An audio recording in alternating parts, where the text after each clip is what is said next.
Hi students, welcome to graduate with us. आज की video में हम ऑडिटिंग का एक इम्पॉर्टेंट टॉपिक पढ़ने वाले हैं जो 2019 के क्वेश्चन पेपर में आया है। तो आप इस वीडियो को अच्छे से देखें और समझें।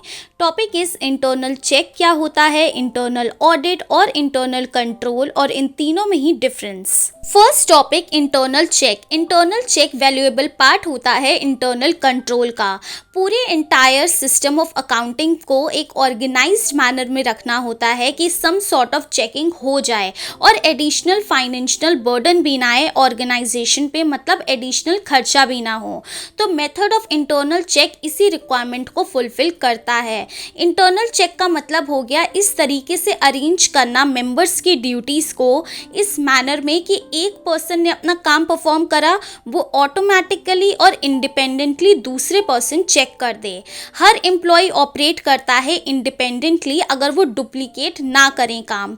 फ्रॉड, एरर, इरेगुलरिटीज भी प्रिवेंट हो सकती हैं अगर वो आपस में कॉल्यूजन ना करें। अब कुछ डेफिनेशन समझ लेते हैं इंटरनल चेक की। इंटरनल चेक मतलब अरेंजमेंट करना स्टाफ की ड्यूटीज की कि सिर्फ एक पर्सन ही कैरी ऑन और रिकॉर्ड ना करता रहे हर ट्रांजैक्शन को।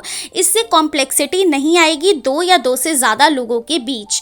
फ्रॉड भी प्रिवेंट होंगे और एरर्स की पॉसिबिलिटीज भी मिनिमाइज होगी। नेक्स्ट डेफिनेशन, इंटरनल चेक मतलब प्रैक्टिकली कॉन्टिन्यूस इंटरनल ऑडिट करेगा स्टाफ अपने आप। एक इंडिविजुअल ने काम करा, वो इंडिपेंडेंटली दूसरे मेंबर ने चेक कर लिया। नेक्स्ट डेफिनेशन, इंटरनल चेक मतलब जब ऑफिस की ड्यूटीज इस तरीके से ऑर्गेनाइज हो कि एरर्स और फ्रॉड भी डिस्क्लोज और प्रिवेंट हो जाएं।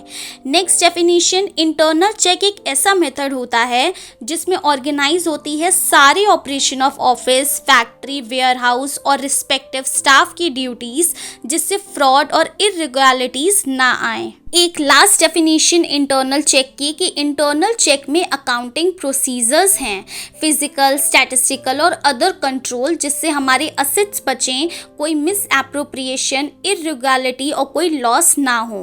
तो ये सारी ही डेफिनेशन इंटरनल चेक की एक कॉमन आइडिया देती हैं कि सिस्टम ऑर्गेनाइज्ड हो अपने आप में ही। एक एम्प्लॉय का काम दूसरा एम्प्लॉय ऑटोमेटिकली चेक करे और एरर्स ऑफ फ्रॉड को मिनिमाइज करे। Next topic internal audit. Recent past में जो बिजनेस ऑर्गेनाइजेशन है वो साइज और ऑपरेशन में बहुत बड़े हैं। बहुत सारे लोग एम्प्लॉय हुए हैं, ऑपरेशंस होते हैं अलग अलग लोकेशंस पे, मतलब अलग अलग लोकेशंस पे बिजनेसेस चल रहे हैं।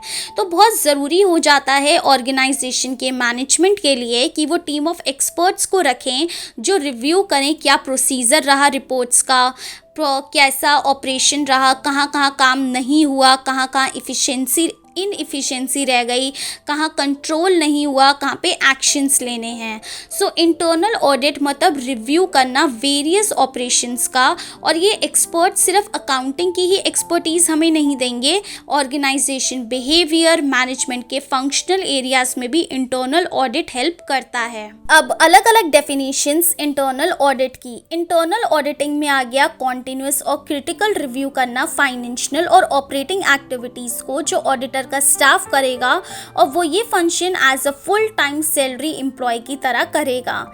नेक्स्ट डेफिनेशन, इंटरनल ऑडिटिंग एक इंडिपेंडेंट एप्रिहेंशियल फंक्शन होता है जो ऑर्गेनाइजेशन के अंदर ही बनता है कि एग्जामिन करना है और इवेल्यूट करना है एक्टिविटीज़ को, और ये एज अ सर्विस देता है ऑर्गेनाइजेशन को। ये एक टाइप का कंट्रोल है, और ये दूसरे टाइप के कंट्रोल की कितनी इफेक्टिवनेस रही है इसको मेज़र और इवेल्यूट करता है। इंटरनल ऑडिट प्राइमरी डील करता है अकाउंटिंग और फाइनेंशियल मैटर से, पर यह ऑपरेटिंग नेचर में भी डील कर सकता है। जो इंटरनल ऑडिटर का काम है वो मोर और लेस एक्सटर्नल ऑडिटर की ही तरह है।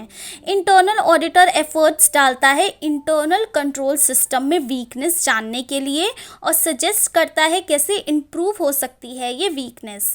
मेन ऑब्जेक्टिव होता है इंटरनल ऑडिट का कि अकाउंटिंग साइड पे कि जो अकाउंटिंग सिस्टम है, इंटरनल चेक सिस्टम है वो सेटिस्फैक्ट्री मैनर में काम करता रहे। बहुत सारी लार्ज ऑर्गेनाइजेशन के पास तो ये सिस्टम होता ही है इंटरनल ऑडिट का ऑर्गेनाइजेशन के अंदर, और ये इनका इंटीग्रल पार्ट होता है इंटरनल कंट्रोल में। Internal control, commonly internal control, internal check और इंटरनल ऑडिट का सेम मीनिंग ही होता है, और बिजनेस की फील्ड में तो ये इंटरचेंजेबली यूज्ड भी होते हैं। हाउएवर ये जो तीन आइटम्स हैं उनके डिफरेंट मीनिंग है। इंटरनल कंट्रोल ज़्यादा वाइड है, ये दिखाता है पूरे सिस्टम को, फाइनेंशियल और नॉन फाइनेंशियल एस्टेब्लिशमेंट जो मैनेजमेंट में करी है, जिससे बिजनेस इफिशिएंटली और इफेक्टिवली चलता रहे। इंटरनल चेक, इंटरनल ऑडिट और अदर टाइप ऑफ कंट्रोल सारे ही इंटरनल कंट्रोल के अंदर आते हैं। तो अब इसके अलग अलग डेफिनेशंस हैं। इंटरनल कंट्रोल बेस्ट है इंडिकेट करने के लिए कि ये पूरे सिस्टम को कंट्रोल करता है, फाइनेंशियल हो या कोई भी हो, जो भी मैनेजमेंट ने इस्टेब्लिश करा उस बिजनेस के लिए। इंटरनल कंट्रोल में इंक्लूड है इंटरनल चेक, इंटरनल ऑडिट और अदर फॉर्म्स ऑफ कंट्रोल।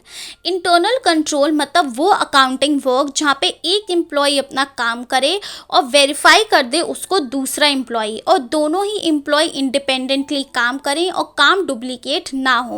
ये डेफिनेशन काफी सिमिलर है इंटरनल चेक से। Characteristics of an efficient internal check system. अब जो इंटरनल चेक सिस्टम है वो इफिशिएंट कैसे बन सकता है, उसके क्या क्या कैरेक्टरिस्टिक्स होते हैं। प्रॉपर डिस्ट्रीब्यूशन ऑफ वर्क, जो एंटायर काम है ऑर्गेनाइजेशन का उसको डिस्ट्रीब्यूट कर दो एम्प्लॉयज में उनकी एबिलिटी के हिसाब से। जब भी काम डिस्ट्रीब्यूट हो तो वो उनकी एबिलिटी, एफिशिएंसी और विलिंगनेस के हिसाब से डिस्ट्रीब्यूट हो कि वो कितना काम कर सकते हैं। Second, purity to accounting machines, जितना पॉसिबल हो जो मैनुअल अकाउंटिंग काम है उसको अकाउंटिंग मशीन से रिप्लेस कर दो प्योरिटी बेसिस पे। Proper maintenance of wages and salaries record, accounting record में कंसर्न होते हैं वेजेस और सैलरीज जो प्रॉपरली मेंटेन करनी है, तो ये ध्यान रखो वो एम्प्लॉयज़ रिकॉर्ड ना करी वेजेस और सैलरीज जिनको एक्चुअली मिल रही हैं, ये करे कोई और पर्सन, इससे फ्रॉड और एरर्स की पॉसिबिलिटी कम होगी। Change in work of employees, जितना पॉसिबल हो एम्प्लॉयज़ का काम रोटेशन बेसिस पे बदलते रहो, इससे जो मॉरल इम्पैक्ट है वो एम्प्लॉयज़ पे पड़ेगा। कॉरेस्पॉन्डिंग्स विद डेटर्स एंड क्रेडिटर्स, जो डेटर्स और क्रेडिटर्स हैं ऑर्गेनाइजेशन के उनसे भी टाइम टू टाइम कॉन्टैक्ट रखो, इससे अगर उनके अकाउंट्स को सेटल डाउन करने में कोई डिस्प्यूट आता है तो वो भी रिमूव हो जाएगा। सैंक्शनिंग ऑफ ओवरटाइम पेमेंट, जो ओवरटाइम पेमेंट्स हैं वो प्रॉपरली रिकॉर्ड हो, ये पेमेंट्स की अथॉरिटी मिली हो और जो पर्सन इन ओवरटाइम पेमेंट्स को रिकॉर्ड कर रहा है वो ही पर्सन डिस्ट्रीब्यूट ना करे। रिस्ट्रिक्टेड यूज ऑफ आर्टिकल्स, जो आर्टिकल्स रखे हैं स्टोर में वो हर कोई नहीं ले सकता, पहले सीनियर ऑफिसर से परमिशन लेनी होगी। कोई भी आर्टिकल ऐसे स्टोर में जाके नहीं लेगा, स्टोर ऑफिसर की पहले परमिशन चाहिए। Right to open important letters, सिर्फ सीनियर ऑफिसर के पास ही अथॉरिटी है, मतलब राइट है कि वो ही इंपॉर्टेंट लेटर्स ओपन कर सकता है, हर पर्सन ऐसे इंपॉर्टेंट लेटर्स ओपन नहीं करेगा। Use of self balancing system of ledgers, self balancing of ledgers practice होगी अकाउंटिंग सिस्टम में ऑर्गेनाइजेशन के अंदर। जब भी इंटरनल चेक सिस्टम होगा तब तब self balancing system of ledger incorporated, मतलब उसमें होना चाहिए इस सिस्टम में। Prompt deposit of receipts in the book, वो एम्प्लॉयज़ जो इंगेज हैं कि इनके पास कैश रिसिप्ट्स आएंगी, चेक्स आएंगे, उन्हीं एम्प्लॉयज़ को डेली बेसिस पे बैंक अकाउंट में इसको सबमिट भी करा देना है, जिससे फ्रॉड की पॉसिबिलिटी कम होगी। Receipt and payment should be dead by different persons, जिसकी ड्यूटी है कि कैश लेना है, कैश से पेमेंट करना है, ये अलग अलग पर्सन हो, कोई एक पर्सन ना हो। Proper control over purchase and sale, proper और एडुकेट कंट्रोल हो जब भी परचेज और सेल हो इंटरप्राइज में।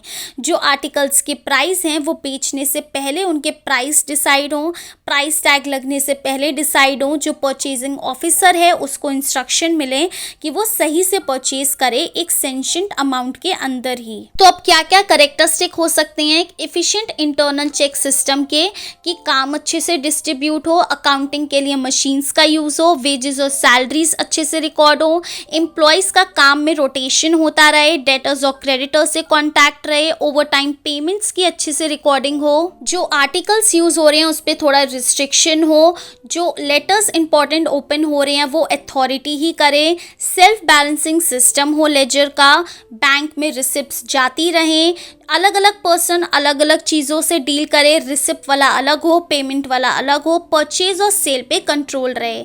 इससे क्या होगा, इफिशिएंट इंटरनल चेक सिस्टम बना रहेगा। Objects of internal check. अब इंटरनल चेक के क्या क्या ऑब्जेक्टिव्स हो सकते हैं, जो हमने सबसे पहला टॉपिक पढ़ा था। To make possible early detection of errors and fraud. सबसे इंपॉर्टेंट ऑब्जेक्टिव होता है इंटरनल चेक सिस्टम का कि डिटेक्ट करना एरर्स और फ्रॉड को और उनके चांसेस को मिनिमाइज करना। इस सिस्टम में जो ऑर्गेनाइजेशन का काम है वो इस तरीके से डिवाइड हो कि एक एम्प्लॉय काम करे और वो ऑटोमेटिकली दूसरा एम्प्लॉय चेक कर दे। इससे जो एरर्स और फ्रॉड है वो ऑटोमेटिकली चेक हो जाएंगे और इंटरप्राइज लॉसेस से बच जाएगा। To increase the efficiency of employ. Internal check system में जो काम होता है वो डिस्ट्रीब्यूट होता है एम्प्लॉयज़ में उनके इंटरेस्ट और एबिलिटी के हिसाब से, जिससे एम्प्लॉयज़ की एफिशिएंसी बढ़ती है और उनको बेनिफिट मिलता है डिवीजन ऑफ लेबर का भी। To fix responsibility. Internal check system में काम को डिवाइड करा जाता है एम्प्लॉयज़ के बीच, उनकी रिस्पॉन्सिबिलिटी भी फिक्स करी जाती है कि ये पर्टिकुलर काम इस पर्टिकुलर इंडिविजुअल को करना है। इन केस कोई एरर होता है या कुछ भी फ्रॉड होता है तो उसी पर्सन की रिस्पॉन्सिबिलिटी रहती है। To reduce auditors burden. In case अगर अच्छा इंटरनल चेक सिस्टम है तो ऑडिटर का बर्डन अपने आप कम हो जाएगा। वो अप्लाई कर सकता है टेस्ट चेक रेदर कि कोई भी चेक नहीं कर रहा है पूरी ट्रांजेक्शंस को। To make possible early preparation of final accounts. Internal check system अगर इफिशिएंट होगा और इफेक्टिव होगा तो ऑर्गेनाइजेशन के अकाउंट्स भी टाइम पर बनेंगे, मतलब फाइनल अकाउंट्स टाइम पर बनेंगे। सो ऑडिटर ऑडिट कर पाएगा इन अकाउंट्स को शॉर्ट टाइम पर ही। To exert moral pressure on client staff. In case अगर इफिशिएंट इंटरनल चेक सिस्टम है तो इसका बहुत अच्छा मॉरल प्रेशर पड़ेगा स्टाफ पे कि उनको रेगुलर रहना है और ऑनेस्ट रहना है। हर एम्प्लॉय के दिमाग में एक डर रहेगा कि अगर उसने कोई डिसऑनेस्टी, केयरलेसनेस, एरर या फ्रॉड किया तो पता तो लग ही जाएगा, क्योंकि इफिशिएंट इंटरनल चेक सिस्टम है जिससे इसकी इमेज खराब हो जाएगी। देयरफॉर सारे ही एम्प्लॉयज़ अपना काम अच्छे से करते हैं, ऑनेस्टली करते हैं, केयरफुली करते हैं, तो मॉरल चेक का एक इन्फ्लुएंस बना रहता है एम्प्लॉयज़ पे। Promptness in work. सिंस जो एक एम्प्लॉय होता है वो अपना काम करता है, काम करते करते उसको उस काम में स्पेशलाइजेशन आ जाता है जिससे काम अच्छे से होता है। Record of every transaction. इस सिस्टम में हर ट्रांजेक्शन रिकॉर्ड होती है और जो पॉसिबिलिटी है ओमिशन की वो ज़ीरो हो जाती है। ओमिशन मतलब गलती की, तो जो रीज़न है कि कोई भी गलती होगी एक पर्सन से तो दूसरा पर्सन उसको डिफेक्ट कर सकता है। सिंप्लिसिटी इन ऑडिटिंग। जब एरर्स ऑफ फ्रॉड प्रिवेंट होंगे, इफिशिएंसी बढ़ेगी क्लर्क की और एक अच्छा इंटरनल चेक सिस्टम होगा तो बिजनेस की प्रॉफिटेबिलिटी भी बढ़ेगी, और जो कि एक मेन ऑब्जेक्टिव होता है इंटरनल चेक सिस्टम का। तो अब इंटरनल चेक सिस्टम के क्या क्या ऑब्जेक्टिव्स हुए कि एरर्स ऑफ फ्रॉड डिटेक्ट हो जाएंगे, एम्प्लॉयज़ की इफ़िशिएंसी बढ़ेगी, रिस्पॉन्सिबिलिटी फिक्स हो जाती है, ऑडिटर पे कम बर्डन रहता है, फाइनल अकाउंट्स जल्दी बनेंगे, क्लर्क पे एक मॉरल प्रेशर रहेगा, काम अच्छे से होगा, हर ट्रांजैक्शन रिकॉर्ड होगी और ऑडिटिंग सिंपल हो जाएगी। Difference between internal control, internal check and internal audit. So meaning internal control मतलब पूरे ऑर्गेनाइजेशन का कंट्रोल करना, और ये होता है स्टैंडर्ड्स के हिसाब से। इंटरनल चेक का मतलब है कि एक प्रोसेस है जिसमें एक पर्सन काम करेगा और वो इंडिपेंडेंटली दूसरा पर्सन चेक करेगा, मतलब इंस्पेक्शन भी होता रहता है और काम भी होता रहता है। इंटरनल ऑडिट मतलब इंटरनल एप्रीहेंसियल एक्टिविटी होना ऑर्गेनाइजेशन में, कि पहले काम होगा उसके बाद ऑडिटिंग होगी। नेचर। इंटरनल कंट्रोल में इंटरनल कंट्रोल सारी एक्टिविटीज़ को कंट्रोल करता है। इंटरनल चेक में सिर्फ अकाउंट्स की इंस्पेक्शन होती है। इंटरनल ऑडिट में अकाउंट्स का भी ऑडिट होता है और इंस्पेक्शंस भी होता है। ऑब्जेक्टिव। इंटरनल कंट्रोल का ऑब्जेक्टिव है एक्यूरेसी देखना हर फील्ड में ऑर्गेनाइजेशन जहाँ जहाँ पे काम कर रहा है। इंटरनल चेक का ऑब्जेक्टिव होता है प्रिवेंट, डिटेक्ट करना एरर्स ऑफ फ्रॉड को। इंटरनल ऑडिट का ऑब्जेक्ट होता है वेरीफाई करना कितने ऑथेंटिक हैं ये ट्रांजैक्शंस। स्कोप। इंटरनल कंट्रोल का वाइड स्कोप है, इसमें इंटरनल चेक और ऑडिट इंक्लूड हैं। इंटरनल चेक एक पार्ट है इंटरनल कंट्रोल सिस्टम का, इसमें इंस्पेक्शन होता है फाइनेंशियल एक्टिविटीज़ और अकाउंट्स का। इंटरनल ऑडिट का स्कोप वाइडर है इंटरनल कंट्रोल से, बट छोटा है इंटरनल चेक सिस्टम से। जब स्पेशल स्पेशली कुछ करना होता है तब इंटरनल ऑडिट किया जाता है। एम्प्लॉयज इंटरनल कंट्रोल को टॉप लेवल एम्प्लॉयज ही करते हैं। इंटरनल चेक को ऑर्गेनाइजेशन के एम्प्लॉयज करते हैं। इंटरनल ऑडिट के लिए स्पेशली अपॉइंट करा जाता है स्टाफ को, जिसको इंटरनल ऑडिटर कहते हैं। पार्ट इंटरनल कंट्रोल में इंटरनल चेक और इंटरनल ऑडिट इंक्लूड है। इंटरनल चेक एक पार्ट है इंटरनल कंट्रोल सिस्टम का। इंटरनल ऑडिट भी इंटरनल कंट्रोल सिस्टम का पार्ट है, पर ये इंटरनल चेक सिस्टम का पार्ट नहीं है। वर्किंग इंटरनल कंट्रोल सारी अदर कंट्रोल्स पे डिपेंड है कि वो सारे काम होंगे फिर ये कंट्रोलिंग करेगा। इंटरनल चेक अपना काम खुद करता है। इंटरनल ऑडिट एक एडवर्सरी वर्क है कि इसमें एडवाइस दी जाती है, पर ये किसी को ये नहीं कहता कि तुम्हें ये करना है और ये नहीं करना है। सो आज की वीडियो के लिए बस इतना ही। ऑल्सो ऑडिटिंग और कॉर्पोरेट अकाउंटिंग के इंपॉर्टेंट टॉपिक्स के लिंक डिस्क्रिप्शन में दे रखे हैं, तो वो चेक कर लें। डिस्क्रिप्शन में 2 क्वेश्चंस हैं, उसका आंसर मुझे कमेंट्स में बताएं। आज की वीडियो इन्फॉर्मेटिव लगी तो चैनल को सब्सक्राइब भी कर लें। बाय।